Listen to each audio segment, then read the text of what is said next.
네, 안녕하세요. 이경강 진행하도록 하겠습니다.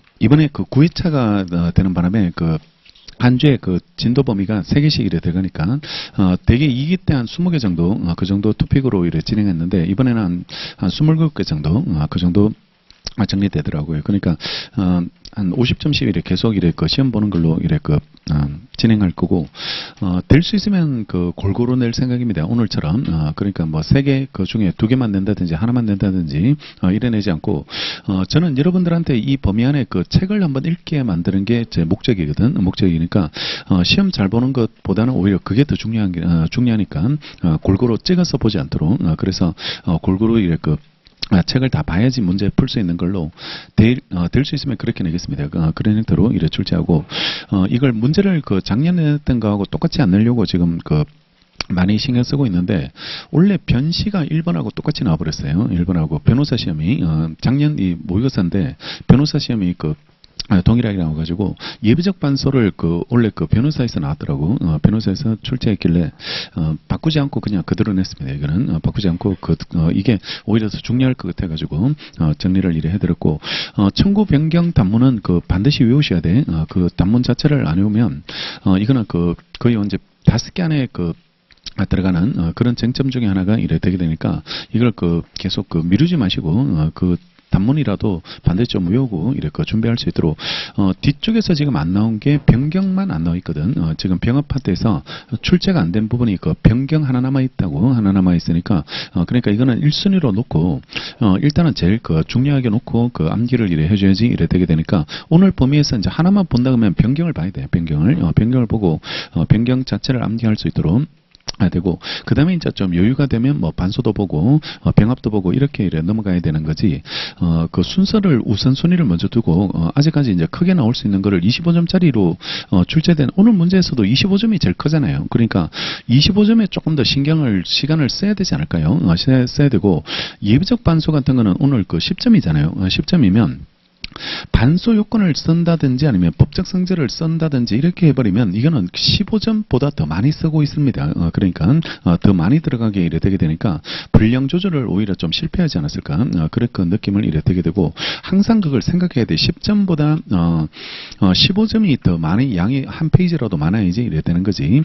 근데 10점 15점짜리로 이래 2개 내놨는데 반소를 너무 치중해가지고 그렇게 이래 많이 써버리면 그거는 좀 분량 조절 자체가 이제 실패가 이래 되게 되고, 그러니까 계속 말씀드리지만, 여기를 실력을 높이려고 오지 마세요. 민사소송 실력을 높이려고 여기 왔다 이래 생각하지 말고, 시험 잘 보려고 온 거야. 시험 잘 보려고 왔고, 민사소송 시험 잘 봐가지고 노무사 합격하는 게 우리 목표야. 우리 목표가 이래 되게 되니까, 민사소송 실력을 높이려고 하지 말고 점수 잘 받으려고 고민해. 점수 잘 받고, 그래서 이번에 그냥 시험 붙어서 나가겠다 이런 마음으로 이렇게 준비하고, 그런 전략으로 공부하자. 그런 전략으로 시험 보고, 그렇게 이래 보시는 게 이래 필요하게 될 테니까, 점수 많은 걸 많이 쓰세요. 점수 많은 걸 많이 쓰고, 그 다음에 그쪽에 조금 더 치중해서 정리하고, 그 부분을 좀 암기하고, 이런 것들이 좀 필요하게 되니까, 실제 시험에서도 작은데 너무 집착하지 말고 순서대로 항상 이래 1, 2, 3 이래 내놓으면 1번의 모든 수험생들은 영혼을 갈아넣는 그런 느낌으로 이래 답안지를 쓰게 되는데요. 그게 아니고 강약 조절을 계속 해가면서 시간 배분이나 이런 것들을 좀 모른다 할지라도 그쪽에 조금 더 힘을 실어줘 가지고 좀 많은 이 분량을 이래 써야 되겠다. 내가 합격하려면 그게 필요하겠구나.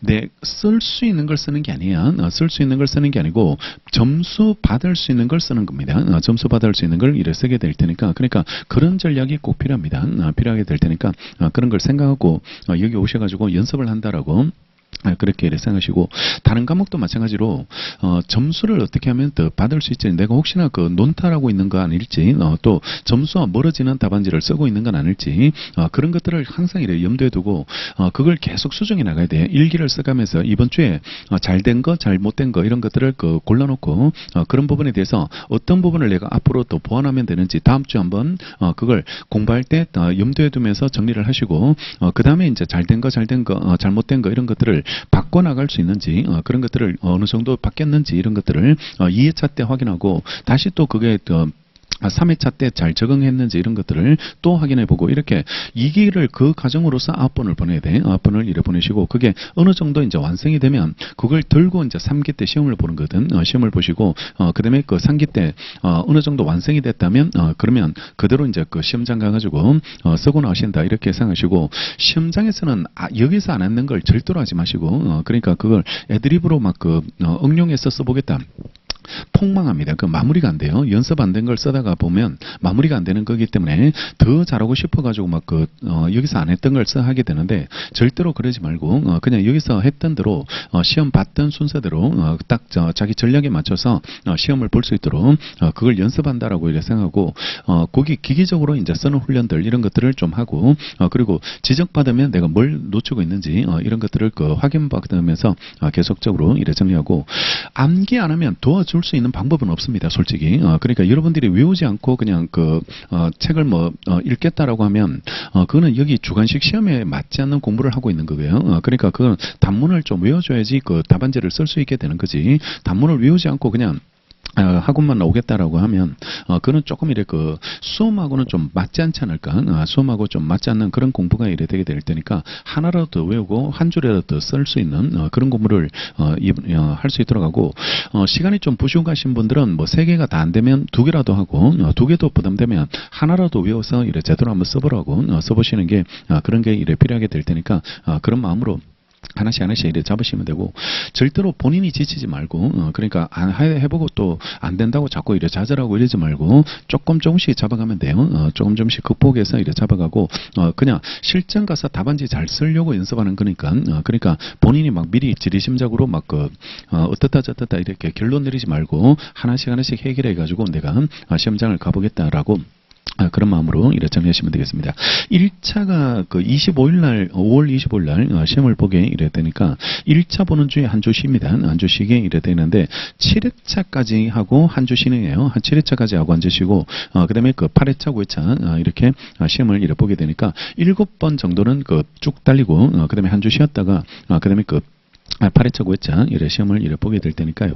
거기까지는 조금 힘을 내가지고 좀 최선을 다해서 이래 정리한다라고 이래 생각하고 그리고 이번에는 모의고사 자체 시간이어서 사례집으로 이래 강의하게 되는데 1기 때까지 봤던 기본 교재를 버리지 말고 계속 공부할 때 기본 교재를 계속 보라. 기본 교재를 계속 보고 거기에 표현을 외우고 거기에 표현을 정리하겠다 이런 마음으로 그렇게 이래 정리하고 그리고 교재에 있는 문제는 될 수 있으면 안 내려고 합니다. 그러니까 답을 외워오지 않도록 그러니까 답을 이래 해설을 암기해서 막 쓰는 거 이런 것들은 응용력이 전혀 없는 그런 문제가 이래 되니까 단문을 외우시고 단문을 외우고 그 단문을 외운 걸 가지고 내가 문제를 풀어낼 수 있는지 그런 거를 확인하는 그런 시간이니까 책에 있는 거는 될 수 있으면 안 내려고 해요. 안 겹치게 출제하려고 이렇게 생각하고 있으니까 그런 마음으로 이렇게 따라오시면 되겠습니다.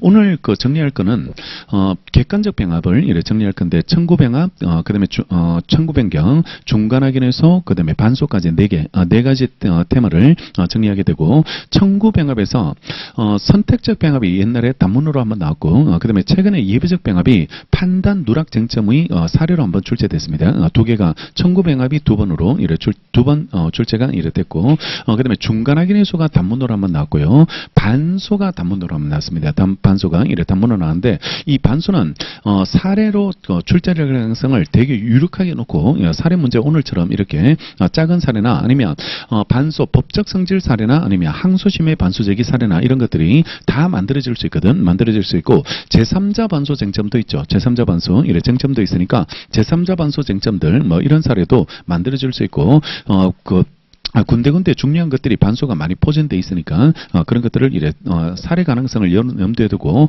단문처럼 공부하지 말고 그냥 이거는 사례 쟁점 중심으로 그래서 오늘 예비적 반소 사례 한번 풀어봤는데 다음에는 다른 제3자 반소나 아니면 항소심의 반소 제기 이런 것들도 한번 써보겠다 이런 마음으로 아니면 법적 성격 문제로 한번 정리해 보겠다 이런 마음으로 그렇게 해서 사례로 나올 수 있는 거 이런 것들을 이래 대비해 두시고 그리고 청구 변경은 이거 단문 사례 다 가능합니다. 단문 사례가 가능하고 오늘처럼 단문으로 나왔을 때 이게 범위가 굉장히 많아요. 청구 변경이 범위가 많으니까 적절하게 조절해서 써줘야 된다고. 이거 처음부터 이래 쭉 이래 써 들어가면 범위가 이거 오버돼 버리는 그런 문제가 이래 되게 되니까 4페이지 반을 넘으면 안 되거든. 5페이지 반을 넘으면 안 되니까 그러니까 거기 맞춰서 써줘야 돼. 거기 맞춰서 써줘야 되고 그러면 중간에 덜 중요한 거는 드러내줘야 돼요. 중간에 덜 중요한 거는 자기가 드러내주면서 그러니까 결국 돈 되는 걸 써야 되거든. 돈 되는 걸 이래 써야 되는데 되게 돈 되는 게 문학 판검으로 돼 있는 쟁점이 있는 부분들 이런 것들이 그런 것들이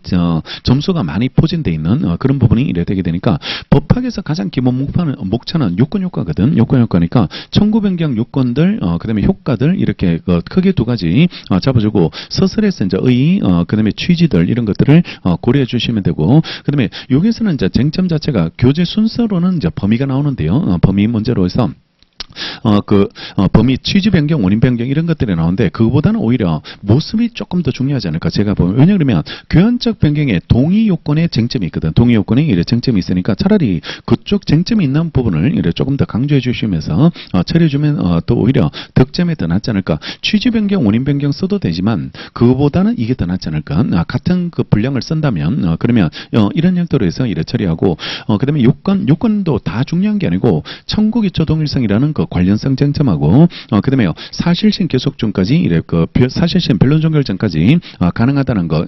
특히 항소심에서 교환적 변경했을 때 나오는 쟁점들 이런 것들이 항소치하고 연결되는 쟁점들 이런 것들이 상당히 중요하게 우리가 대비가 돼야 될 그런 문제가 이래 되게 되니까 항소치하로 엮여가지고 출제된 최근 기출도 있고 최근 교재에 수록되어 있는 최근 기출도 있게 이래 되니까 그런 쟁점하고 같이 연결해서 살펴볼 수 있도록 하고 그다음에 병합은 아직 안 나온 게 오늘 출제했던 대상 청구가 안 나왔거든. 대상 청구가 안 나왔는데 이 대상 청구에서 종류물인지 특정물인지 먼저 구분한다. 그지? 구분하고 오늘처럼 저당권, 등기 같은 특정물이면 특정물은 2개가 다 되거든. 이게 2개가 이래 다 돼가지고 변론 종결 당시 이행불능 대비하는 경우도 있고 집행불능을 대비하는 경우도 있거든. 집행불능을 대비하는 경우도 있고 여기서 오늘 성질을 못 찾아내버리면 이게 완전 딴 쪽으로 가버리거든. 딴 쪽으로 예비적 병합으로 만약에 풀었다면 그게 이 문제의 함정이에요. 이 판례 쟁점이 그거였습니다. 이 판례 쟁점이 그 2심이 예비적 병합으로 봐가지고 이거 항소를 각하시켜버렸거든. 항소를 이래 각하시켜버렸는데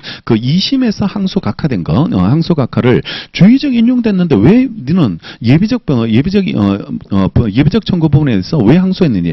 예비적 병합은 주의적 인용돼 버리면 예비적 판단 안 하거든. 예비적 판단 안 하지 않으니까 판단 안 했는 예를 들고 와서 항소했다고 해가지고 항소 이익 없다라고 각하시켜 버렸는데 대법원에서 이게 쟁점이야. 이게 쟁점. 예비적 병합으로서 이거 각하시켰는 항소 법원의 판단이 타당한지 타당하지 않는지 그 문제거든. 이 문제가 이래 그게 관련된 쟁점인데 예비적 병합으로 각하시켰던 그 쟁점이 오답이 이래 돼버리고 오늘은 단순병합으로 풀어야 된다고. 이거 집행불능 대비한 단순병합이 되니까 문제에서 주의적 예비적 이래 붙여 나오니까 이것도 판단 의심 없이 그냥 예비적으로 풀어버리면 이게 함정입니다. 2심 법원이 그렇게 판결했거든. 2심 법원이 이 판례 사안에서 그런 형태로 이래 판결했는데 특정물은 2개 다 성립할 수 있어. 2개 다 성립할 수 있으니까 변론 종결 당시 이행불능을 대비하는 경우도 있고 집행불능을 대비하는 경우도 있게 이래 되게 되니까 그런 것들을 이래 구분해서 정리를 해주는 거. 이걸 찾아내주고 오늘처럼 이래 나오는 게 이제 변리사에서 한번 이렇게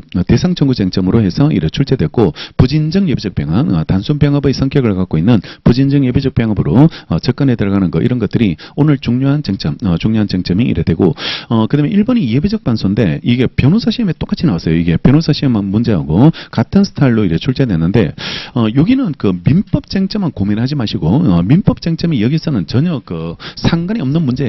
상관이 없는 문제가 이래 되게 되는데 문제에 대한 이해는 이 사람이 점유자가요. 점유자가 점유권에 의해 가지고 점유권은 오늘 여러분들 앉은 자리처럼요. 오늘 여러분 자리에 누가 앉아 있으면 내가 자리를 잡아놨거든. 자리를 잡아놨는데 근데 내 자리에 누가 앉아 있으면 비켜주세요라고 요구하거든. 근데 네 거냐?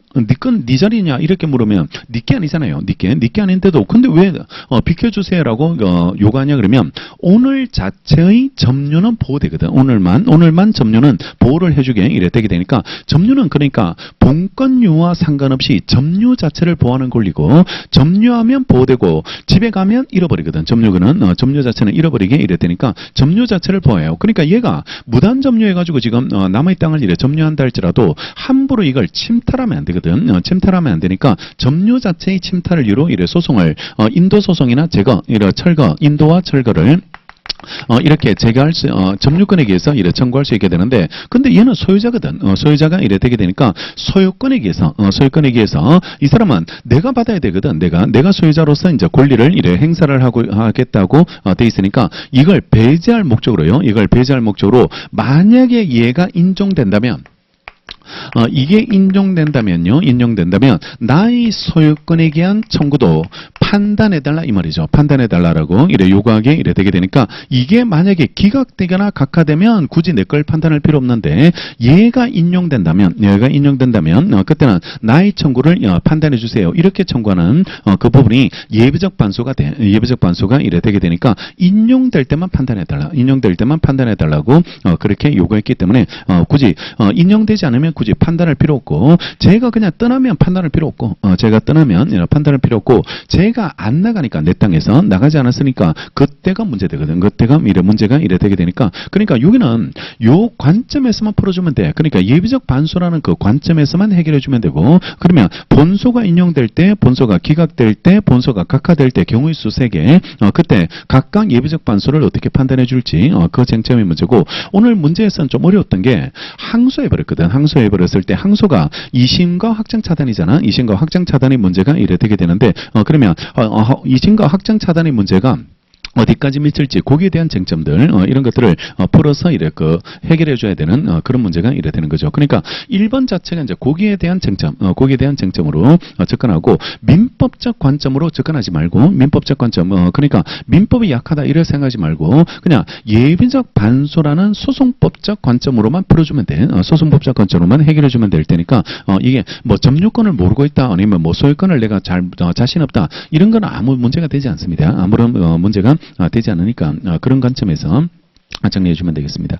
잘 봐야 돼. 이게 그 변호사 시험에 원래 나왔던 이 쟁점이 되게 될 테니까 예비적 반소는 지금 다른 시험에서도 출제되고 있으니까요. 대비해서 정리해 두시면 되겠죠. 자, 1번 보시면 갑이 정당한 이유 없이 X토지 이 사건 토지를 갑소유 건물의 주차장 진출입로로 이래 수년간 사용하고 있었는데 그리고 여러분들 시험은 그 노동자 뭐 이런 거 근로자 아니면 뭐 노동조합 이런 문제로 민소를 자꾸 만들더라고. 민소를 노문사 시험이니까 그걸 의도적으로 자꾸 이래 끼워 넣게 되는데 민사소송에서는 그거는 쟁점이 하나도 안 돼요. 쟁점이 하나도 안 되게 이래 되니까 노동법이 보이면 그건 안 됩니다. 노동법이 보이면 안 되고 이미 노동법은 어제 이야기예요. 어제 이야기고 어제 이미 시험을 받고 실전 시험에서는 노동법은 이미 첫날에 시험이 끝났으니까 그러니까 첫날에 못 쓴 걸 민소 와서 환풀이 하지 말고 민소 와가지고 이제 노동법을 한번 써보겠다 이렇게 생각하지 말고 이미 노동법은 떠난 거야. 노동법은 끝난 거니까 그러니까 여기서는 그런 걸 전혀 쓰지 말고 민법도 거의 쟁점이 안 돼. 민법도 거의 소송을 찾는 정도밖에 쟁점으로 나온 게 없으니까 그러니까 거의 의미가 없다라고 그렇게 생각하고 민소로만 풀어준다라고 생각하고 반대로 행정도 민소가 보이면 안 되고 거기도 막 걔네 또 민소 선택자라는 티 내지 말고요. 거기도 행정 쟁점이 따로 있잖아요. 행정 쟁점이 이래 따로 있을 테니까 그렇게 쓸 수 있도록 그러니까 뭐 행정에서 그 민소 쟁점이 보조 참가 정도 나온다. 뭐 피고 경정 정도 나오는가 뭐 이 정도 그 정도 이래 그 문제고 입증 책임은 똑같이 되고 입증 책임은 동일하게 이래 적용되는데 그런 거 말고 병합 정도 병합이 한번 나왔나? 병합이 한번 나와가지고 병합을 하는데 뭐 그 정도 병합의 그 메커니즘은 거의 비슷하게 하거든. 민소와 비슷하게 이래 돌아가게 이래 되게 되니까 그러니까 그런 것들 정도가 이래 되고 만약에 뭐 행정을 읽고 있는데 막 중복 소송이 보인다. 아픈 겁니다. 그거는 몸이 되게 안 좋은 거고 그러니까 뭔가 문제 있어요. 문제 있게 병원을 빨리 가보시든지 그렇게 하셔야 될 문제이기 때문에 다른 게 읽히면 안 돼. 행정에서는 행정의 쟁점들 그런 것들을 읽어줘야지 되게 될 테니까 그러니까 제발이 아니고 내가 부탁할 문제는 아니야. 부탁할 문제는 아닌데 자기 쓰고 싶은 거 쓰지 말자. 그게 내가 하고 싶은 말이야. 그러니까 이게 과연 이 사람들이 수험생인지 아닌지 내가 뭐 모르겠어 이걸. 그러니까 한풀이 하듯이 막 자기 쓰고 싶은 걸 걸 막 쓰더라고. 주관식이니까 정말 주관적으로 막 이렇게 써버리게 이랬대던데요. 그러니까 글을 쓰지 말고 그냥 기회 자체 연습할 수 있는 시간도 얼마 안 돼 있으니까 그러니까 틀리더라도 뭔가 합리적 근거가 있어야 돼. 합리적 근거가 있어야지 이래 되게 되니까 그러니까 틀려도 그거는 중요하지 않으니까 지금은 맞고 틀리고 중요한 게 아니고 우리가 알아가는 과정이니까요. 알아가는 과정이니까 그런 것들은 중요하지 않으니까 틀려도 돼. 틀려도 되니까 자꾸 틀리는 걸 걱정하고 두려워하고 이러지 말고 주저하지 말고 쫄지 마라 이 말입니다. 여기 와가지고 누가 뭘 알겠어. 누가 내가 답안지를 몇 점 받든 10점 받든 5점 받든 그거 누가 뭘 하겠냐고. 누가 본인만 마음이 아프지 뭐. 본인만 마음이 아프지. 근데 5점 받든 10점 받든 그게 뭐 중요해. 근데 본 시험 가서 내가 안 틀리는 게 더 중요하지 않을까? 그러니까 그런 걸 목표로 해가지고 이것도 한번 해보고 이것도 한번 써보고 아까 말했지만 단문도 한번 풀어보고 막 사례도 한번 풀어보고 이렇게 계속 들이받아 봐야 돼. 너무 조심해서 막 쓰지 말고 여기가 본 시험이 아니니까 그러니까 조심조심 이렇게 쓸 필요 없고 그냥 막 쓰지는 말고 알아볼 수 있도록 알아볼 수 있도록 이래 쓰시는데 근데 들이대 가지고 한번 이래 한번 써보라고 이래 써보면 그러면 지적받으면 안 쓰면 될 거 아니야. 지적받으면 안 쓰고 그걸 빼주고 이렇게 완성시켜 가면 되거든. 완성시켜 가시면 이래 될 테니까 학원에서 모의고사를 그렇게 좀 활용해라. 그렇게 활용하고 너무 막 정성스럽게 막 완성형을 만들려고 하지 말고요. 그러니까 앞으로 우리가 계속 이걸 변화하고 보완하고 따듬어가는 과정이니까요. 그러니까 수정해가는 과정으로 이래 그렇게 활용할 수 있도록 그렇게 이래 정리하시면 됩니다. 완성되면 여기 왜요? 이 밤에 이 좋은 날에 벚꽃 향기 이래 펄펄 흩날리는 그 날에 여기 앉아가지고 이 배고파 앉아가 밥도 못 먹고 지금 앉아가지고 지금 까져부스러기나 이래 먹으면서 이래 때우고 있는데 이게 정말 인간답게 살지 못하는 이 시간에 왜 왔냐고. 그러니까 완성이 안 돼 있으니까 온 거 아니에요. 완성이 안 돼 있으니까 왔기 때문에 그러니까 그렇게 이래 생각하시라고. 그러니까 큰 기도도 없어 나는 너네들한테. 그러니까 큰 바람도 없고 이래 되니까 자꾸 시도해 보면서 써보라고. 써보시면서 자꾸 연습하고 그렇게 이래서. 생각하시면 됩니다. 자꾸 죽을 듯이 막 그래 생각하지 말고 뭐가 안 된다 원래 안 돼. 네가 원래 안 되는 사람이라 여기 있는 사람이 다 안 되니까 여기 앉아 있다니까. 그러니까 자꾸 완성형을 기대하지 말고 그러니까 그거는 독심이고 그런 것들은 나중에 하면 됩니다. 자, 1번. 갑이 정당한 이유 없이 X토지, 이 사건 토지를 갑소유 건물의 주차장 준치림로로 수년간 사용하고 있었는데요. 이 사건 토지 소유자라고 주장하는 을이요. 이 사건 토지 부분의 펜스를 이래 설치함으로써 갑의 주차장을 출입을 이래 막았다고 이래 되어 있고, 그러자 갑은 1심 법원에 을이 이 사건 펜스를 설치함으로써 갑의 이 사건 토지 점유를 침탈당했다는 거예요. 점유를 이래 침탈당했다는 이유로 점유를 반한 청구권에 기하여 을을 상대로 이 사건 펜스 제거와 이 사건 토지 인도를 이래 청구하게 이래 되게 됩니다. 이거는 아시죠? 이래 이놈이 과연 싸가지 없게 이렇게 생각하지 말고 점유 자체로 보호해달라 이렇게 요구하는 거기 때문에 이거는 조문에서 인정해 줍니다. 조문에서 인정해 주게 이래 되게 되니까 가능하게 되고 그런 걸 판단하지 말고 그러니까 민소 시간에 그걸 기다 아니다 이렇게 판단할 필요 없으니까 그냥 이런 청구했다는 정도 그렇게 부드럽게 선에서 읽어가실 수 있도록 읽으시고, 자, 그 다음에요. 갑의 청구가 인용될 걸 대비해, 이런 걸 찾아야죠. 인용될 걸 대비해서 반소로서 소유권에 의해서 이 사건 토지 인도 청구했다는 겁니다. 그러니까 혹시나 이게 인용될까봐, 인용될 걸 대비해서 이거 소유권에 의해서 인도 청구했다는 거예요. 그러니까 내가 언제나 반소를 판단해달라는 게 아니고 얘가 인용될 걸 대비해서, 여기 소유권에 의해서 인도 청구를 하고, 제1심 법원은 본소와 반소 또 모두 부적법하다는 이유로 각하했다. 그지? 각하했다. 이거는 주어진 사실이니까 그냥 받아들이면 돼. 왜 각하했는지 이런 거는 필요 없고 그냥 각하했다라고 이래 정리하고 갑만이 항소했는데 항소심 법원은 적법하게 갑의 청구를 인용하면서 을의 반소에 대해서 항소하지 않았다는 이유로 판단을 안 했어. 자, 봐. 이게 지금 둘 다 각하됐거든. 둘 다 각하됐는데 얘가 갑이 항소하게 이랬는데 근데 항소심에서 원고 청구는 불복이 됐고, 그지? 원고 청구는 불복이 됐는데 얘 반소는 불복한 적이 없거든. 불복한 적이 없게 이랬되게 되니까 이것만 판단하고 이거는 판단하지 않겠다는 겁니다. 얘를 판단하지 않겠다.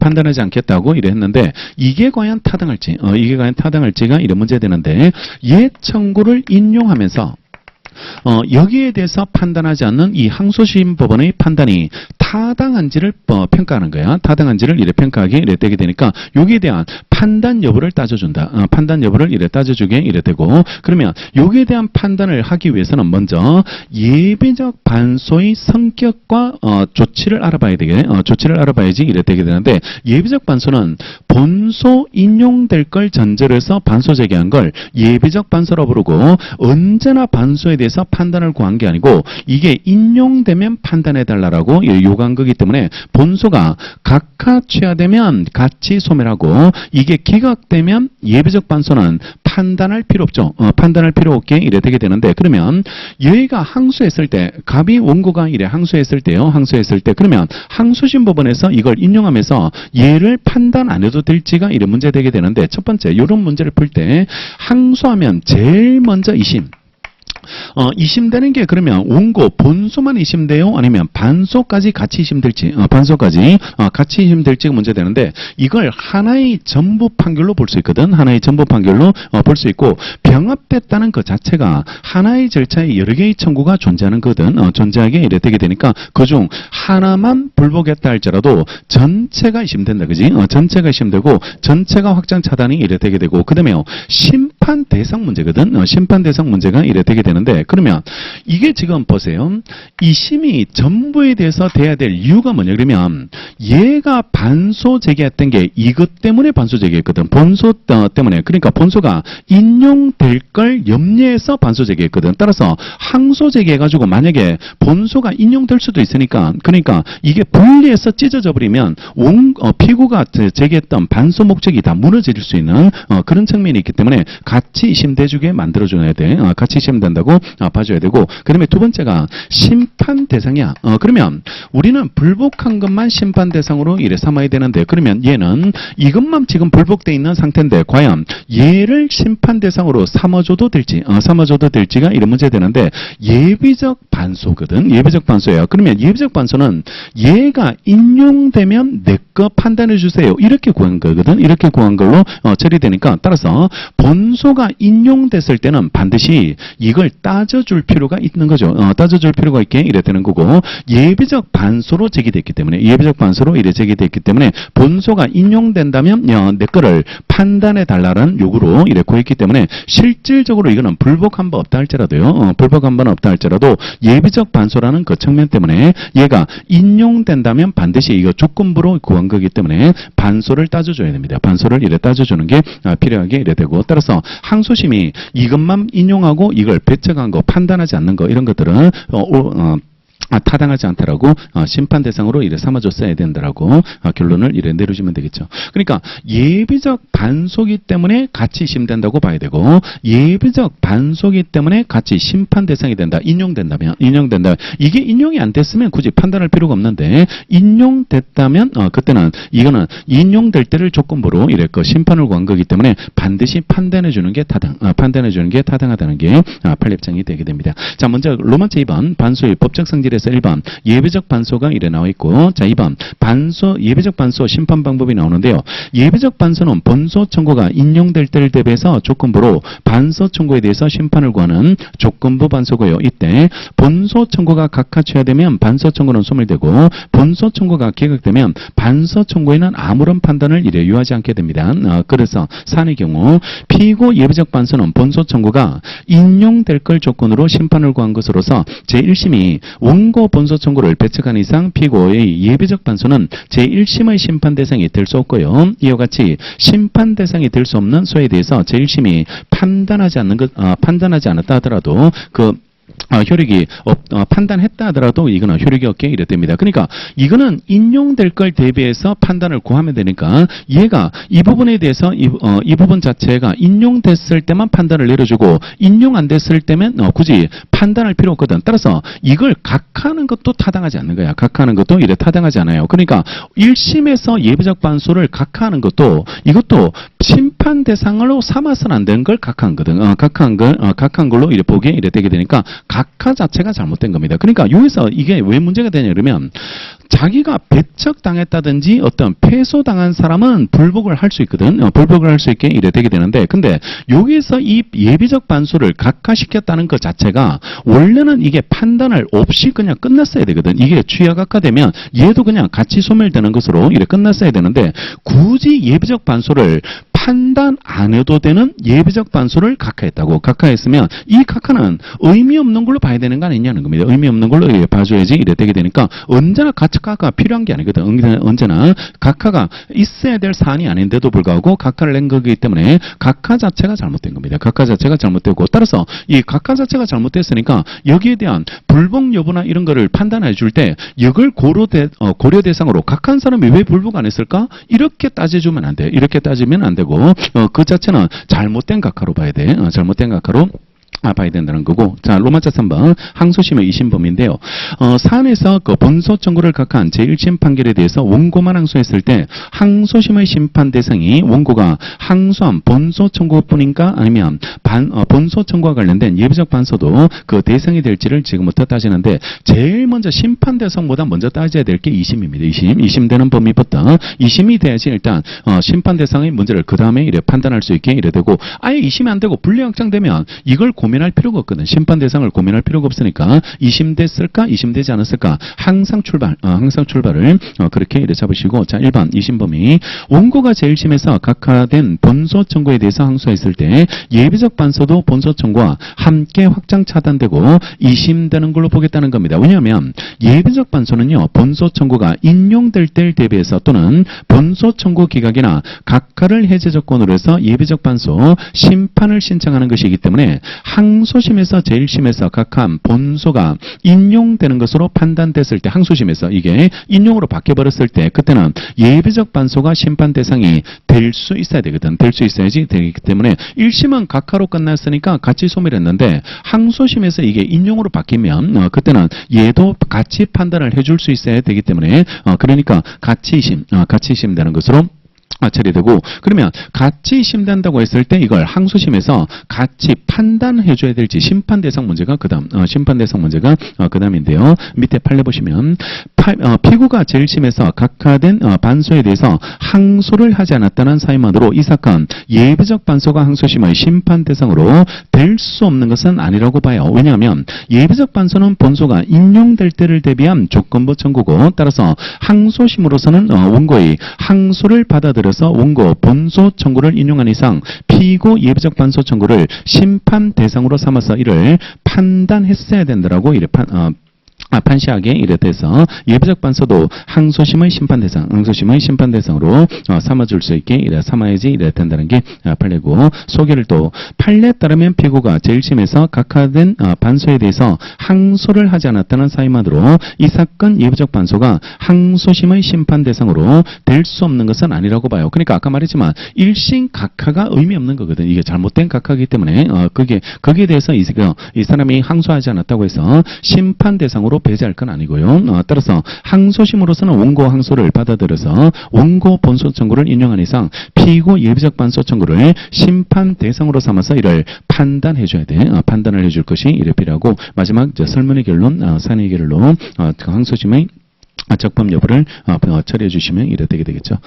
그래서 예비적 반소를 빼먹고 판단했거든. 빼먹고 판단했고 우리 빠뜨리고 판단했을 때 처리 절차 딱 2개밖에 없죠. 처리 절차가 딱 2가지. 일부 판결이 가능하면 재판 도락으로서 추가 판결이고 일부 판결 안 되는 것들은 그때는 판단 누락에 준해서 그지? 판단 누락에 준해서 처리가 이래 되는데 얘네들은 헤어질 수 없는 관계니까 그러니까 판단 누락처럼 처리해 주면 이래 되게 될 테니까 그런 형태로 이렇게 결론 잡으시고 그리고 일문이 끝났다면 이하 여백이라고 이렇게 써주는 거야. 일문이 끝났다는 걸 이렇게 표시해주게 이래 되게 되니까 그러니까 여기까지가 일문이다라는 그런 식으로 해서 마무리가 됐다는 건 그래서 그런 것까지 이렇게 맞춰줄 수 있는 마침표 이런 것들을 끊어주시고 그러니까 항상 내가 기준이 아니고 1년 사람이 기준이 되거든. 1년 사람이 이렇게 기준이 되니까 2번이 어디서부터 출발할지 그리고 내가 3번을 어디서부터 쓰고 있는지 이런 것들을 그런 걸 잘라주라고 잘라줘서 항상 내가 혹시나 이제 그거에 묻혀가지고 못 읽는 문제가 생기지 않도록 그러니까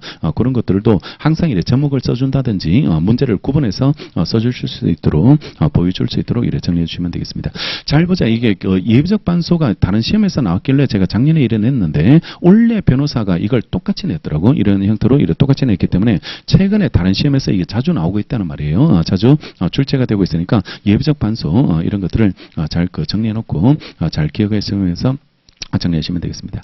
자, 그 다음에 2번. 반소는 이렇게 사례형으로 나오는 경우도 꽤 많아. 사례형으로 나오는 경우도 꽤 많으니까, 우리 그 중복소송이 왜 그 단문으로 나와가지고 작년에 그 사례로 나왔잖아요. 사례로 이렇게 출제된 것처럼 그런 유의 문제가 나올 겁니다. 이런 것들은 재탕으로 이렇게 다시 나올 수 있게 이렇게 될 테니까, 그렇게 대비해서 준비하시고. 자, 2번 한번 풀어볼게요.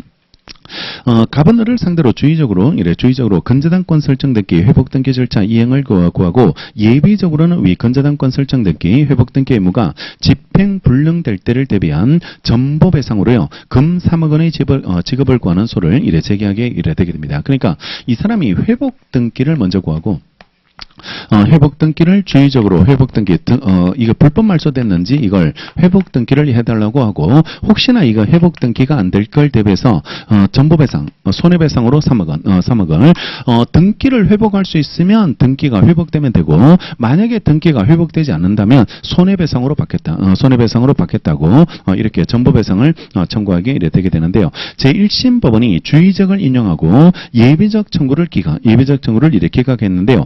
간만이 예비적 청구 부분에 대해서 항소를 제기하게 이래 됐고, 항소심의 심리 결과 법원은 주의적 청구와 예비적 청구 모두 이유 없다는 심정을 가지게 돼서 두 청구 모두 기각합니다. 두 청구 모두 이렇게 기각하는 판결을 선고했을 때 이러한 법원의 판단이 적법한지 설명해보라고 이래 되어 있습니다. 그러면 여기도 지금 이걸 인용하고 예비적 청구를 기각했죠. 이걸 기각하게 이래 됐는데, 얘가 일단은 항소 제기했거든. 얘가 항소를 제기하게 이래 됐는데, 예비적 청구 기각됐다는 거에 대해서 항소 제기하게 되는데, 그러면 이런 거에 대해서 과연 원고가 항소할 수 있을까 이 말입니다. 원고가 이래 항소하는 게 가능하게 될지 그런 문제가 이래 되고, 이게 그 눈치가 조금 더 빠른 사람은 이걸 예비적 병합이 아니겠다 이런 느낌을 가져야 돼요. 왜냐하면 예비적 병합에서 얘가 항소할 수 있을까? 주의적 인용됐는데, 그러니까 주의적 인용되면 원고는 자기가 원했던 목적 달성이라고, 원했던 목적을 이래 달성하게 이래 되게 되니까 얘는 항소 자체를 못해. 항소이익이 없는 거 아닌가요? 항소이익이 없게 이래 되게 되니까 그러면 조금 더 의심을 해봐야 돼. 의심을 하면서 그런 것들을 그런 문제로 이래 접근하고, 일단 이게 과연 어떤 형태의 병합인지를 먼저 찾고, 그 다음에 병합 형태에 따라서 첫 번째 똑같이 항소 제기했다면 2심되는 게 이것만 2심될까 아니면 전부가 같이 2심될지 그걸 따지고, 그 다음에 2심된다고 따졌을 때 두 번째로 따지는 거는 심판 대상은 뭘까? 심판 대상은 뭘지. 그러니까 둘 다 지금 기각했죠. 둘 다 이렇게 기각하는 항소심에서 둘 다 배척했는데, 과연 이게 심판 대상이 됐으면 크게 문제 안 되고, 그지? 크게 문제가 이래 되지 않고, 심판 대상이 아니면 그때는 이거는 좀 문제 있는 판결이 되거든. 문제 있는 판결이 이래 되게 될 테니까 2심 심판 대상 이 관점에서 처리해주고, 먼저 따져줘야 될 거는 병합의 성격입니다. 병합의 성격을 가지고 이래 따져줘야지 이래 되게 되는데, 자 봐요.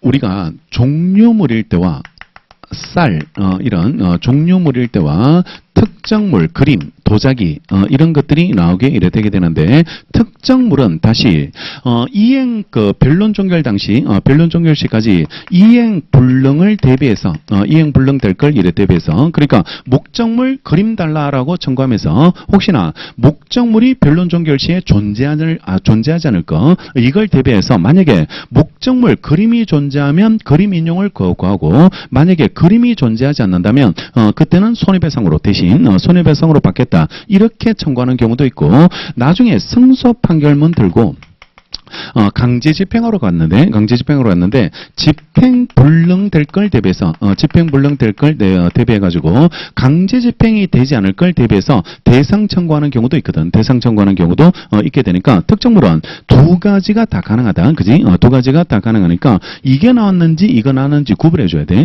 구분해주고 구분해서 이래 처리하시는 게 필요하게 되는데 지금은 회복 등기 이행을 먼저 구했고 먼저 구했고 혹시나 이게 집행 불능될 걸 대비해서 그지? 집행 불능될 걸 이래 대비해서 대상 청구를 구하고 있거든. 대상 청구를 이래 구하고 있게 되게 되니까 회복 등기 할 수 있으면 회복 등기 해주고 만약에 회복 등기 승소 판결문 들고 갔는데 집행이 안 될 수 있거든. 등기가 이래 다른 사람한테 넘어가 버리면 저당권 같은 경우는 경매가 끝나버리면 이거는 회복 등기할 문제는 아닙니다. 회복 등기가 그러니까 이런 거야.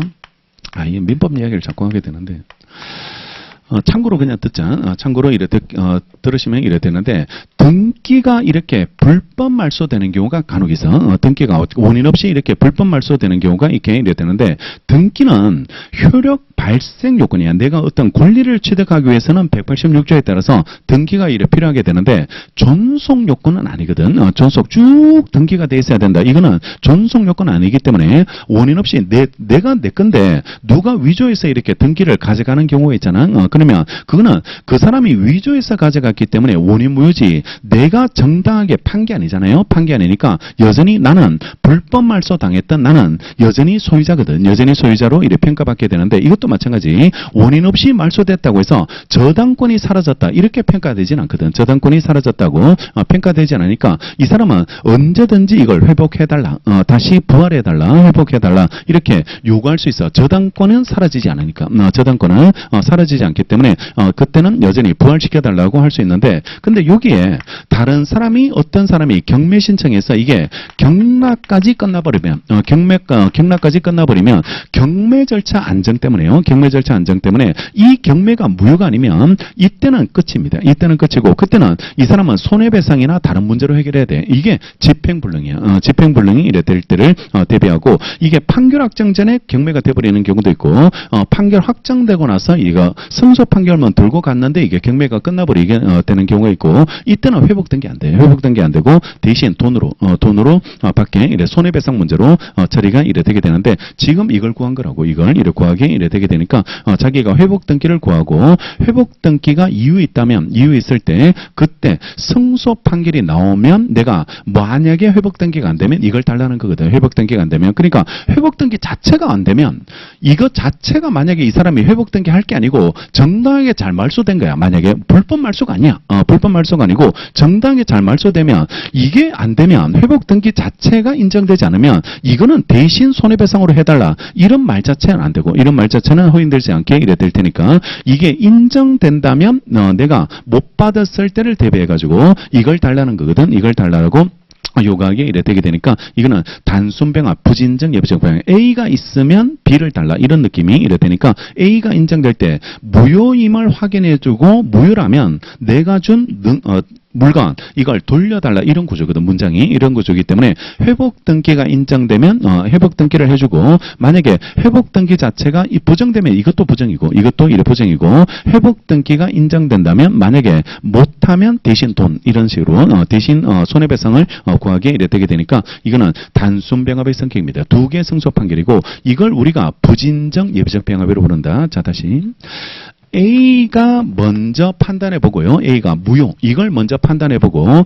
무효라는 게 확인된다면 무효라는 게 얘가 존재한다는 게 무효라는 게 내가 말했는 것처럼 무효라는 게 확인되면 이걸 달라 이런 말이거든. 따라서 A를 먼저 판단해보고 A가 인정될 때 이걸 구하는 거기 때문에 우리가 오리지널 예비적 병합은 주의적으로 A, 예비적으로 B잖아. 예비적으로 B인데 예비적 병합을 제기하는 이유는 이게 배척될 걸 대비해서 이걸 구하는 거거든. 이걸 구하게 이래 되게 되니까 이게 인정되지 않을 때를 염려해서 기각이나 각하될 걸 염려해서 예비적 청구 만약에 무효라면 이걸 달라 이런 느낌이거든. 무효면 이걸 주고 무효라면 이걸 달라 이런 느낌이 예비적 병합이 되는데 여기 부진정 예비적 병합은 이걸 먼저 무효임을 판단해보고 무효라면 내가 준 물건 물건 돌려달라 이렇게 요구하게 되니까 판결이 이거는 두 개 나오는 거야. 두 개 나오게 되게 되니까 단순병합의 성격을 이랬되는 거고, 여기도 회복 등기를 구하고 회복 등기 자체가 인정돼 가지고 내가 승소 판결 받고 집행하러 가봤거든. 집행하러 가봤는데 집행이 안 될 수도 있거든. 저기 경매가 끝나버려 가지고 집행이 안 될 수도 있게 될 테니까 집행 불능 될 때를 대비해서 대상 청구를 구했잖아요. 대상 청구를 구했으니까 문장이 이런 구조가 되는 겁니다. 그래서 회복 등기에 대한 승소 판결도 일단 필요하고 이걸 먼저 받아서 들고 가봤는데 혹시나 회복 등기가 안 되면 이걸로 받겠다. 손해배상으로 받겠다고 구했기 때문에 단순병합 성격. 이걸 찾아야 돼. 이걸 찾아야지. 그 다음 문제가 해결이 되게 되고, 이걸 못 찾아버리면 예비적 병합으로 풀어버리면 이거는 항소부터 꼬입니다. 승소나 원고가 주의적이 인정됐는데 왜 항소했을까? 이런 의심을 가져야 돼. 이런 의심을 가져야 되기 때문에 그 다음 이야기가 계속 모순이 돼요. 그 다음 이야기가 계속 모순이 되게 되니까 그 다음에 항소심에 가서도 주의적이 인용됐는데 이 항소했거든. 항소 자체가 잘못된 겁니다. 항소 자체가 잘못됐으니까 전부 승소자가 항소했다. 항소이익 없고 항소이익 없을 때 항소 요건 연결이거든. 요건 연결이니까 항소 각하로 끝나야 돼. 이게 2심 판결이 이렇게 한 거야. 2심 판결이 이렇게 폐책하게 되는데 항소 각하 해버렸거든. 이걸 항소 각하를 하게 됐는데, 근데 지금 보셨는 것처럼 이거는 예비적 병합이 아니고 단순 병합 성격, 단순 병합의 성격을 가지게 되게 되니까 단순 병합으로 풀어줘야 되고, 그러면 단순 병합은 하나가 인용되고 하나가 기각되면 이거는 두 개 승소 판결을 원했는데 하나가 배척당했으니까 여기는 항소할 수 있는 겁니다. 항소할 수 있게 되고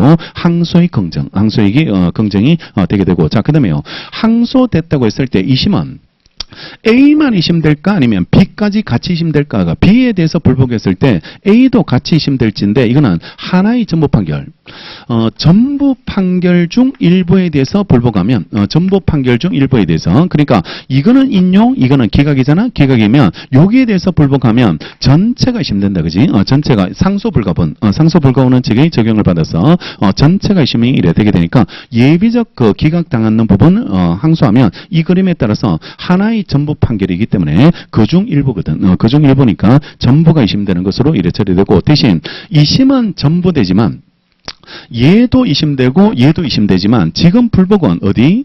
여기를 불복하죠. 여기를 불복하게 됐으니까 이 부분을 불복하게 됐으니까요.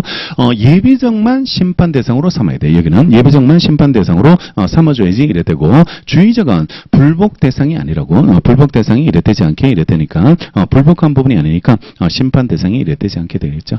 자, 로마제 2번 청구병합의 형태인데, 대상 청구는 좀 감이 오세요. 다시 대상 청구는 종류물인지 특정물인지, 종류물은 아예 이행 불능 문제는 아예 없고, 그지? 지구상에 쌀이 존재할 수가 없는 그런 경우가 부존재할 수가 없으니까 여기는 항상 집행불능을 집행불능을 대비한 거고, 종류물은 집행불능 문제고, 따라서 이때는 A와 B 이 구조로 간다. 이 구조로 처리가 되니까 여기는 단순 병합 문제고, 특정물은 이런 경우도 있을 수 있다. 이런 경우 그림 달라 도자기 달라 이렇게 요구했는데 변론 종결 시에 그림이나 도자기가 없을 수도 있게 되니까 그때를 대비해서 그림이 없다면 변론 종결 당시에 없다면 그때는 그림이 있으면 그림을 주고, 만약에 그림이 없다면 손해배상으로 받겠다 이렇게 했다면 요거는 예비적 병합이 되고, 여기처럼 그 그림 자체에 대해서 승소 판결문을 들고요. 승소 판결문을 두고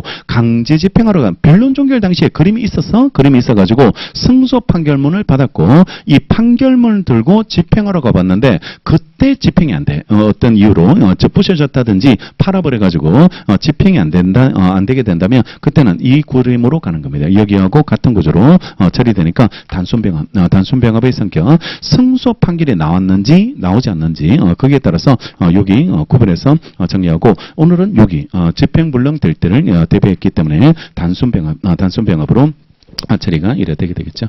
자, 대상 청구 보시면 1번 원고가 어떤 물건의 인도를 구하면서 그 물건의 인도의 이행불능이나 인도 집행불능을 대비해서 그 물건 가액에 상당하는 금액 청구하는 것을 대상 청구로 부르고, 사안의 저당권 등기 회복이 불가능할 때는 3억 원을 지급하라는 청구는 대상 청구고, 사안에서 이게 그 회복 등기하고 대상 청구 병합인데 단순인지 예비인지가 문제되는데요. 2번 판례는 등기 청구의 경우는 대상 청구에 대해서 채권자가 본래적 급부 청구권이 부동산 등기 청구에 대가 이에 대신할 전부배상을 이래 부과하여 대상 청구를 이래 병합하여 소구를 한 경우요. 대상 청구는 본래적 급부 청구권이 현존함을 전제로 하여 이것이 판결 확정 전의 이행불능.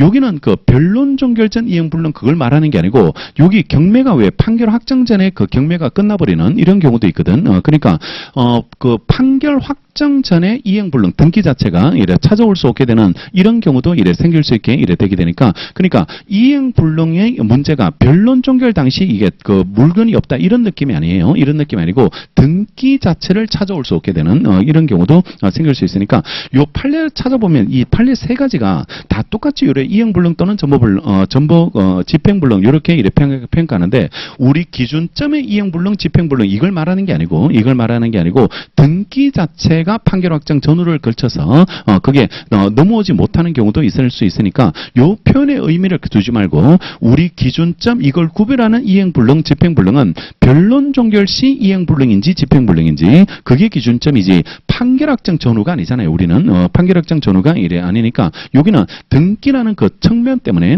등기라는 그 특수 문제 때문에 나오는 표현이니까 이 표현에는 그 신경 쓰지 마시고 그냥 집행불능 이렇게 가시고 집행 판결 확정 후 그 집행불능이 될 걸 대비해서 전부배상을 미리 청구하는 경우고 양자병합은 현재 급부 청구하여 장래 급부 청구하의 단순병합입니다. 이거는 단순병합이 평가가 이래 되고 등기 자체 청구권이 부정되지는 않거든. 등기 청구권 자체의 부정이 되지 않으니까 이거는 단순병합의 성격을 이래 가지게 되고 다음 페이지 항소제기적법인데요. 사안의 대상 청구는 단순병합이므로 모든 청구에 대해서 재판해줘야 되고 그래서 1심에서 모든 걸 다 판단을 해줘야 되고 본래 급부 청구가 인용된다는 이유만으로 대상 청구에 대한 판단을 생략하면 안 돼. 생략하면 안 돼요. 이거는 판결 자체를 지금 두 개 요구했거든. 두 개여서 등기 자체에 대한 승소 그 다음에 집행불능 될 걸 대비한 대상 청구 이렇게 두 개 판결을 해달라고 요구했기 때문에 각각 판결을 내려줘야 되고 본래 급부 청구권 인용 대상 청구권 기각한 사안에서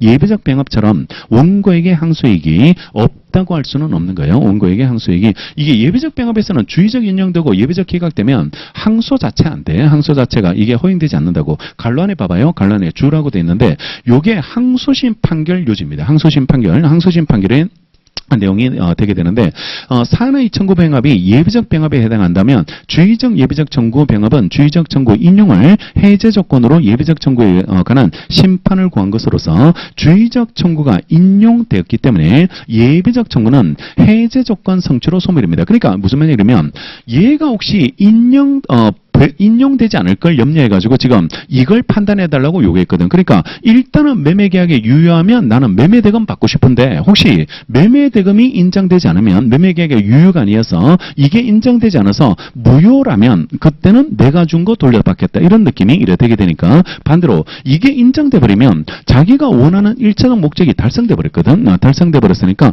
여기를 굳이 판단하지 않거든. 여기를 굳이 이래 판단할 필요도 없고 내가 원하는 걸 다 얻었기 때문에 여기에 대해서는 따로 판단할 필요 없다. 그러니까 예비적에서는 주의적이 인정되면 예비적을 판단할 필요 없고 주의적이 기각됐을 때 예비적을 판단해주면 된다고.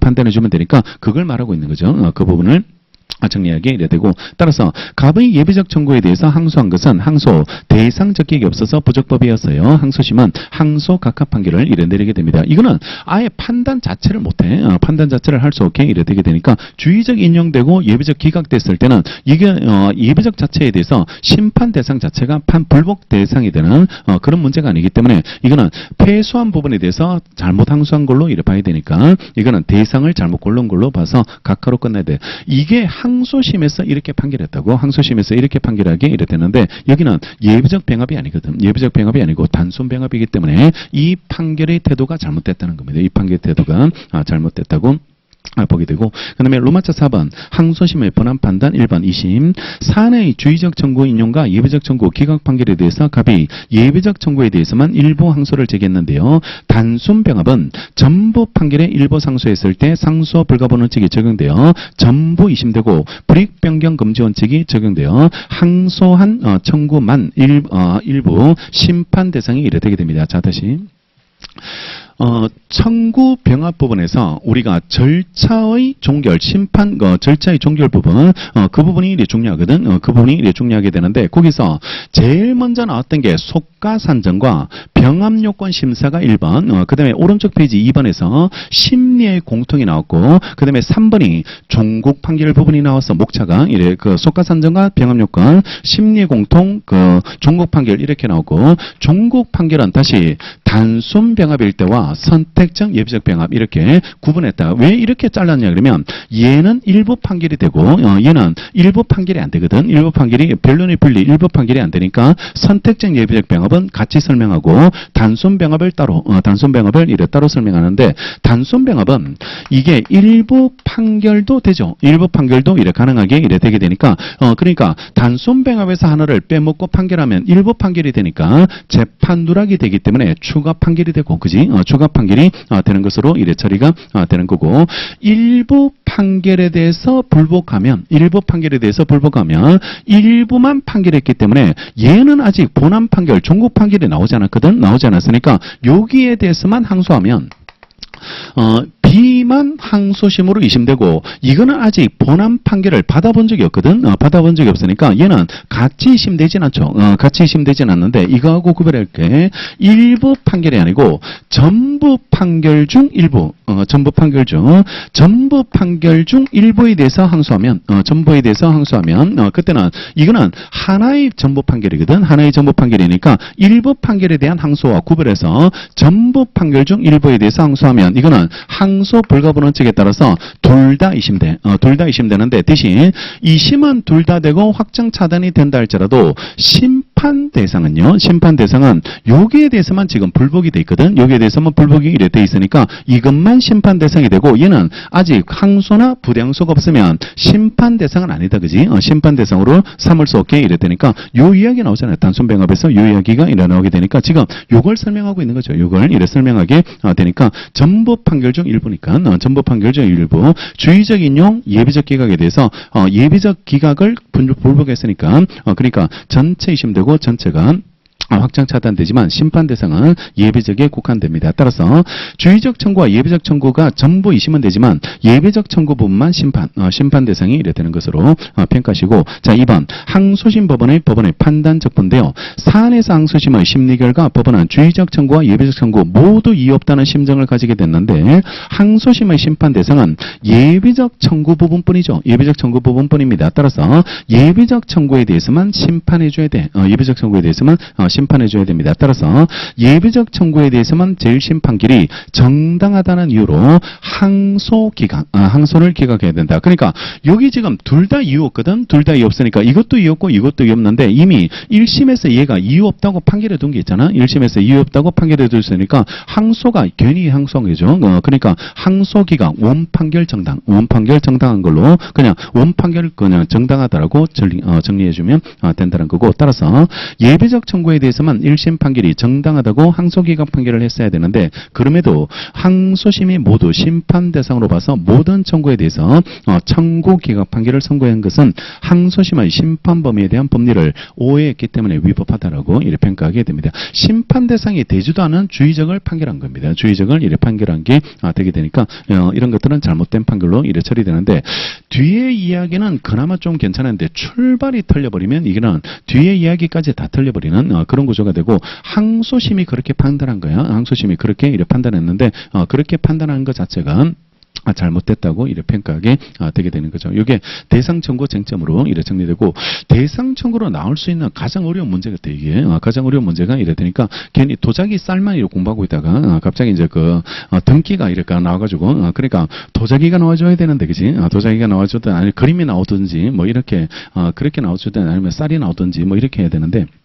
등기가 나와가지고 요 판례 사안이 있습니다. 요 판례 사안이 있으니까 요 판례 사안으로 해서 출제가 된 거니까 그렇게 한번 이래 풀어보시면 이래 되겠죠. 됐고 훈훈하게 이래 분위기 만들어주고 싶은 마음은 전혀 없습니다. 그러니까 여러분들한테 최대한 공부해야 되겠다는 마음이 들도록 하도록 하는 게 제 목적이니까 그러니까 그냥 귤 까먹고 사탕 먹으면서 이래 그 글씨 칭찬하고 이런 시간이 민수 시간이 아니다는 거 그런 것들을 한번 보여줘야지 이래 되게 될 테니까 그러니까 죽도록 해야 되고 그리고 돌았으면 잊어버리고 계속 외우고 이렇게 그런 마음을 이래 가질 수 있도록 그렇게 해주고 싶은 게 제 의도다. 제 의도가 이래 되게 될 테니까 최대한 이런 형태로 9회차까지 가고 싶어. 내 마음은 이런 식으로 해서 9회차까지 가가지고 그래서 2기가 만만치 않구나 이런 거 2기가 만만치 않고 1기 털렸는 걸 또 털리고 있구나라는 거 이런 것들을 계속 확인받아야 되고, 야, 시험은 정말 안일하게 대비해서는 안 되겠구나. 그리고 정말 만전을 기해줘야 되겠구나. 이런 것들을 한번 느끼는 게 이래 필요하게 되겠죠. 그러면 다시 또 이게 또 보완이 되면 다시 또 그 부분에 대한 공부 방법 이런 것들을 이래 잡아줄 수 있게 이래 될 테니까 그렇게 오고, 죽어버리면 안 돼. 그러니까 다시 살아나야 돼. 다시 살아나서 다시 이렇게 정말 동기 그 자체를 이렇게 다시 이렇게 가질 수 있도록 그렇게 일을 하셔야 되겠죠. 그리고 여기 앞에서 멘탈이 틀리면 이거 단문 쓸 수 있는 게 잘 안 써집니다. 이게 청구 변경이 오히려 그러니까 반대로 썼으면 청구 변경이라도 좀 잘 썼을 수 있는데 근데 이번에서 오히려 멘탈이 틀려버리면 그러니까 이런 것도 한번 조정해 봐야 돼. 그러니까 이게 어려운 걸 먼저 써야 될지 아니면 어려운 걸 뒤로 빼주는 게 나을지 이런 것들도 자신 있는 걸 먼저 쓸지 이런 것들도 고려해서 그런 형태로 이렇게 순서를 한번 이렇게 고려해서 이렇게 잡아보시면 되고, 단문을 또 먼저 쓰면 단점은 또 2번이 잘 안 읽힙니다. 나중에 뭐 10번 남았다, 15번 남았다, 가만히 있으면 될 건데, 왜 썼고, 그러니까, 이야기를 자꾸 하게 이래 되게 되니까, 마음이 자꾸 쫄려가지고, 그러니까, 급하게 써버렸거든. 급하게 써버리게 이래 되게 될 테니까, 그러니까, 그런 단점이 있게 이래 되게 되는데, 근데, 일장일단이 있어요. 일장일단이 있는데, 빨리 자기가 뭐가 좋을지를 찾고, 초안을 빨리 잡아야 돼. 이게 어려운 문제인지 아닌지를 봐야 돼. 아시겠죠? 무슨 말인지. 그러니까 이게 어려운 문제가 나왔거나 풀 수 있는 게 나왔거나 이런 걸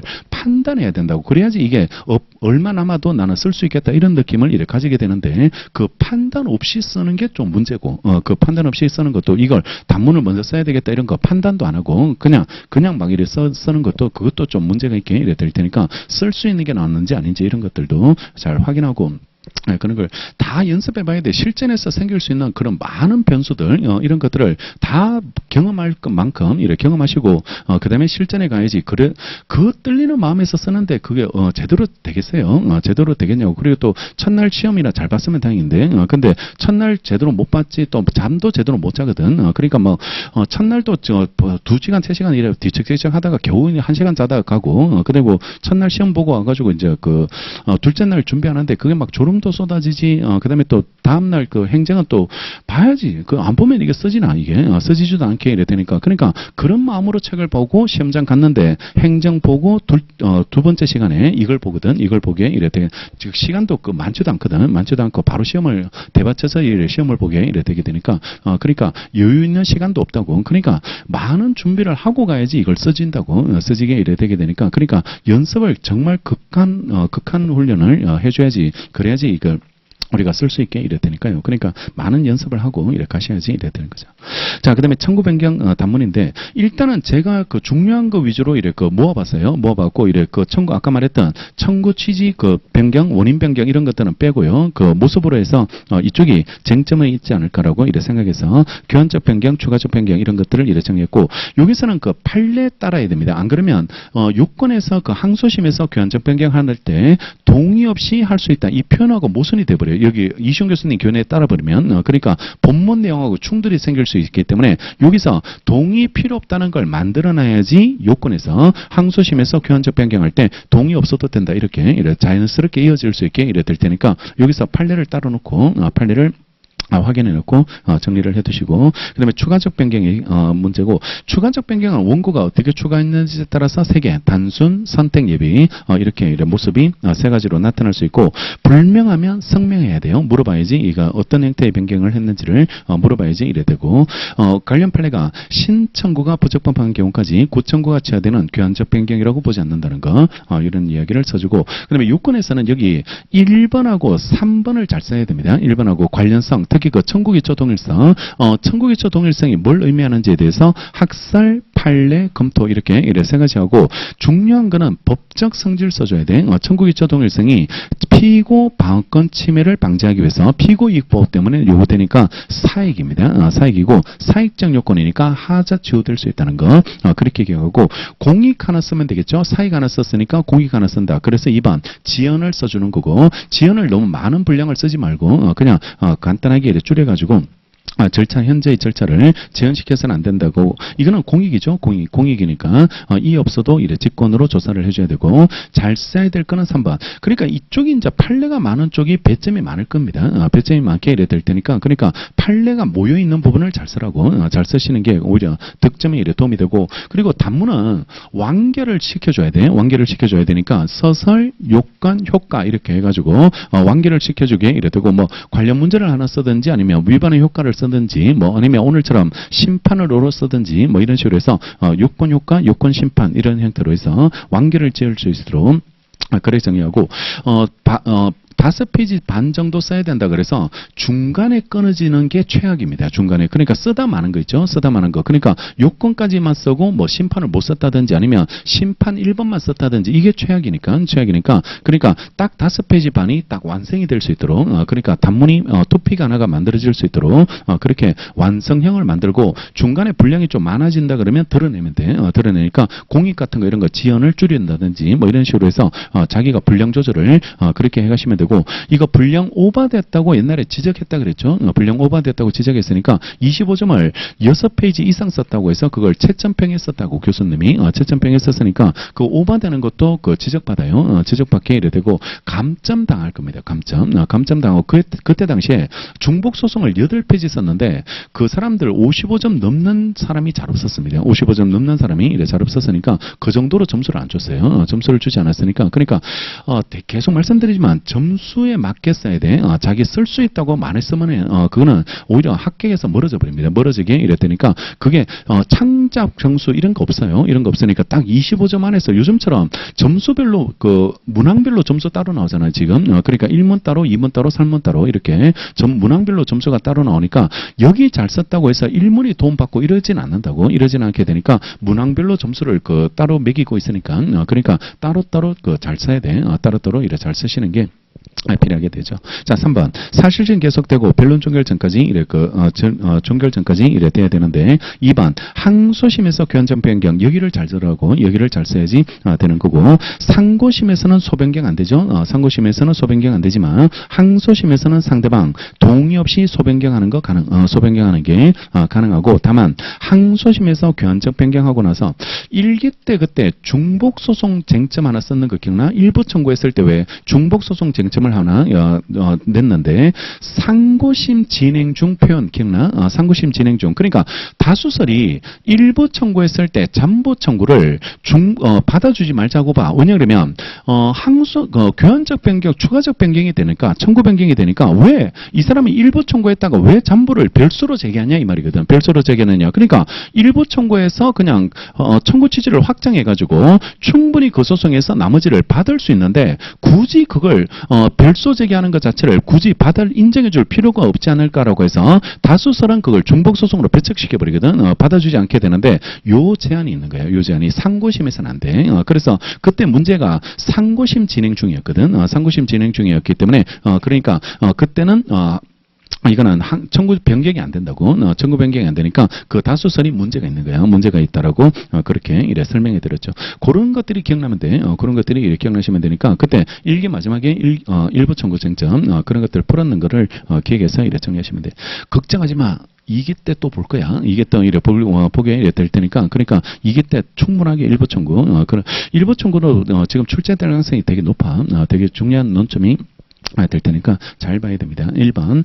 상고심에서는 소변경이 안 되지만 항소심에서는 상대방 동의 없이 소변경하는 거 가능하고, 다만 항소심에서 교환적 변경하고 나서 다시 소변경으로 구청구를 부활시키면 재소금지 때문에 저촉됩니다. 그러니까 교환적 변경이 나오면 항상 떠올려봐. 할 게 법적 성격을 떠올려 보시라. 법적 성격을 떠올려 보고 법적 성격을 보면 논점이 보일 수 있거든. 논점이 보일 수 있는데 지금 1심에서 원고가 A 청구에 대해서 판결을 받고 항소심에서 이걸 교환적 변경을 해버렸습니다. 교환적 변경을 이래 해버렸는데 근데 다시 본래의 청구를 되살릴 수 있냐 이 말이거든. 되살릴 수 있을지가 문제되는데 항소심에서 교환적 변경 이게 왜 문제되는지 쟁점이 어떤 것들이 문제되냐 그러면 이게 신소재기 이거 먼저 쓰는 거다. 신소재기 구소치하 성격이거든. 그러면 1심 본안 판결 받고 나서 소치한 소치한 꼴이거든. 소치한 꼴이니까 동일한 소를 또 제기할 수 없다. 이걸 제소금지야. 제소금지가 되니까 이게 다시 건너 돌아오지 못하는 제소금지라는 제재가 생각지도 못한 제재가 따라붙을 수 있으니까 항소심에서 견적 변경하겠다는 것은 하겠다는 사람이 있다면 이걸 알려줄 필요가 있죠. 성명권. 성명권을 통해서 알려줄 필요가 있다는 거. 그 쟁점의 문제가 이래 되고 안 보입니다. 이게 그 소치하라는 성격을 떠올리지 않으면 논점이 보이지가 않으니까 제소금지 써야 되겠다는 생각을 못해. 생각을 못하니까 법적 성격이 기억나야 돼. 법적 성격이 기억나셔야지 이래 되고 그 다음에 동그라미 2번 항소심에서 청구가 견적 변경되면 구청구 취하효력이 발생하고 그 부분에 대해서는 소가 처음부터 계속되지 않은 것으로 이래 보게 되니까 항소심에서 구청구에 대한 제1심 판결을 취소할 필요 없다. 잡아요. A 청구는 다 취하돼 버립니다. 그러면 1심 판결도 사라지죠. 이것도 소치하로 사라지게 이래 되게 되니까 1심 판결 결과를 다시 항소심에서 취소하지 말고 할 필요도 없고 할 대상도 존재하지 않으니까 여기 새로운 청구를 여기서 1심으로 놓고 사실상 1심으로 재판해주면 되는 거고 마지막 3번이 얘가 항소했는데 항소하고 나서 항소심에서 교환적 변경되고 나서 이거 취할 수 있을지가 문제되는데 이거 안 돼. 이거 항소 취하 안 된다. 왜냐 그러면 항소심에서 교환적 변경하면 항소 대상이 됐던 A 청구는 다 사라져요. 사라지게 이래 되니까 대상이 없다. 그지? 대상이 없게 이래 되게 되니까 항소 취하 허용되지 않는다는 거. 그 쟁점도 나오고 요 판례가 이제 항소 취하로 끌고 가야 되거든. 항소 취하로 끌고 가서 항소치하에도 써줘야 될 그런 문제가 이래 되게 되니까 이걸 외우고 있으면 돼. 이걸 외우면 그런 것들을 끌고 갈 수 있게 이래 되게 되겠죠. 자, 됐고 그 다음에 3번은 원고가 전부 성수했을 때 소변경만을 목적으로 해서 항소할 수 있을지가 문제되는데 원래는 안 되죠. 항소이익이 없고요. 상소이익 따지는 기준 학설 4개 있었어. 학설 4개. 그러니까 요거 외울 때 상소이익 따지는 학설 4개 기억나면 돼. 학설 4개 나오는 거 첫 번째가 형식적 불복설, 신청과 판결 주문만 가지고 그 불복이익을 따지자는 거. 그래서 전부 성소자는 불복이익 없고 실질적 불복설은 실제법상 유리한 판결이 나올 가능성이 있으면 상소이익을 긍정하자는 거고 절충설 기억나? 절충설 원형 피실이야. 그러니까 원고는 형식적, 피고는 실질적 이렇게 따지고 신실질적 불복설은 실체법상 유리한 판결을 보지 말고 뭐를 판결의 효력이 미칠지 판결의 효력 때문에 불이익을 받을지 이렇게 실체법상 유리한 판결로 보지 말고 판결의 효력을 가지고 따지자는 건 그게 신실질적 불복설이 이래 되고 판례가 형식적이죠. 형식적이 이래 되니까 이거 전부 성소자는 항소이익이 인정되지 않는데 다만 예외적으로 기판력 때문에 불이익이 발생할 수 있을 때 그때는 항소이익을 긍정하고 대표적인 게 명시하지 않는 일부 청구라고 이래 되고 전부 성소자가 항소할 수 있는 경우 3개 전부 성소자가 항소할 수 있는 예외 3개 봤거든. 거기서 형식적 불복설 따를 때 예외 3개 1번 명시하지 않는 일부 청구 2번 재산상 손해 전부 성소, 위자료 일부 패소에 대해서 재산상 손해 부분은 그냥 편의상 별개 소송물로 보는 것에 불과하기 때문에 이거 전부 성소한 재산상 손해도 항소에 긍정한다는 게 판례 손해 한계설 그 논점이고 마지막 3번. 상경변을 통해서 피고가 청구 기각을 당했을 때 더 유리한 소구 채권 부전제가 기다리고 있거든. 항소심에서. 그러니까 그 3개는 가능하게 이래 되게 됩니다. 그런 게 막 생각난다. 그지? 그런 게 막 생각나게 이래 될 테니까 그런 것까지 연결해서 정리를 이래 드리시면 되고 그다음에 4번 소위 병합 일반 요건 똥통이죠. 동종소송결자 공통간을감 이런 것들 써주고 그다음에 심판 부분에서는 직권으로 조사하고 소변경이 부적법할 때는 263조에서 불허 결정하라고 돼 있거든. 불허 결정하라고 돼 있고 적법일 때는 따로 명시적 결정은 필요 없는데 다툼이 일어나면 유추적용에서 판단해 준다고 이렇게 가고 그다음에 교환적 변경은 신청구만 따져주면 되죠. 신청구만 따주면 되고 추가적 변경은 구청과 신청구 둘 다 판단해야 되는데 안 했을 때가 강가다. 그지? 강가 문제가 이래 되고 교환적 변경 강가, 추가적 변경 강가. 추가적은 다시 단순일 때 선택적 예비죠. 이렇게 따로따로 구분해서 추가 판결될지 판단 도락으로 처리할지 이런 것들을 기억해 주면 됩니다. 이거는 각종 그 형태를 다 대비하고 3기 때는 오히려 사례로 볼 겁니다. 사례로 이래 보게 될 테니까 이거는 단문살에 계속 출제할 거예요. 출제를 하게 이래 되고 1900격 하나 남았잖아요. 하나 남았게 이래 되니까 그러니까 벽간접 병합에서 하나가 이래 남는 부분이니까 거기까지 이렇게 반드시 외우고 이래 정리하셔야지 되겠죠. 예, 잠시 쉬었다가 나머지 부분들 정리하도록 하겠습니다.